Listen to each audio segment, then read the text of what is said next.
I tell development officers, you need to have an objective. Every meeting you go into with a prospective donor, have an objective. But more importantly, observe your surroundings. I remember several years ago I went with a development officer, and we went in to see this gentleman, and we walked into his house, and he's watching TV, and Fox News is on the TV. He walks over and turns the TV off.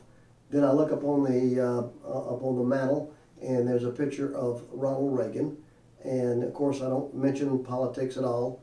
I look on the coffee table, and there's magazines, financial magazines, Wall Street Journal, other magazines there. And then there was a bottle of red wine sitting on the floor next to his chair. And so I told the development officer when we left the house, I said, we walked out to the garage, there was a car sitting in the garage, and I said, when we got back in the car, the development officer got back in the car, and I said, what model car was that? And he said, I don't know. I said, well, it was a Cadillac. I don't know what year it was, but it was a Cadillac.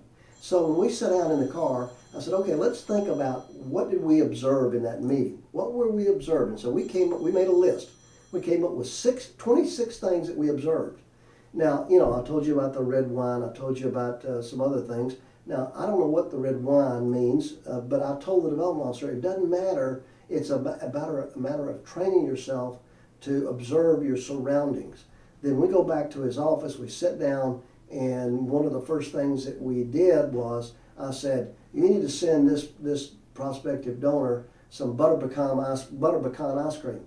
And the reason I told him to do that was because when he set up the appointment and he told the donor he was coming, he said, what can I bring you from our university? And they make ice cream there at the university, and he said, bring me some butter pecan ice cream. Well, he forgot to bring it. So I said, send him that butter pecan ice cream today.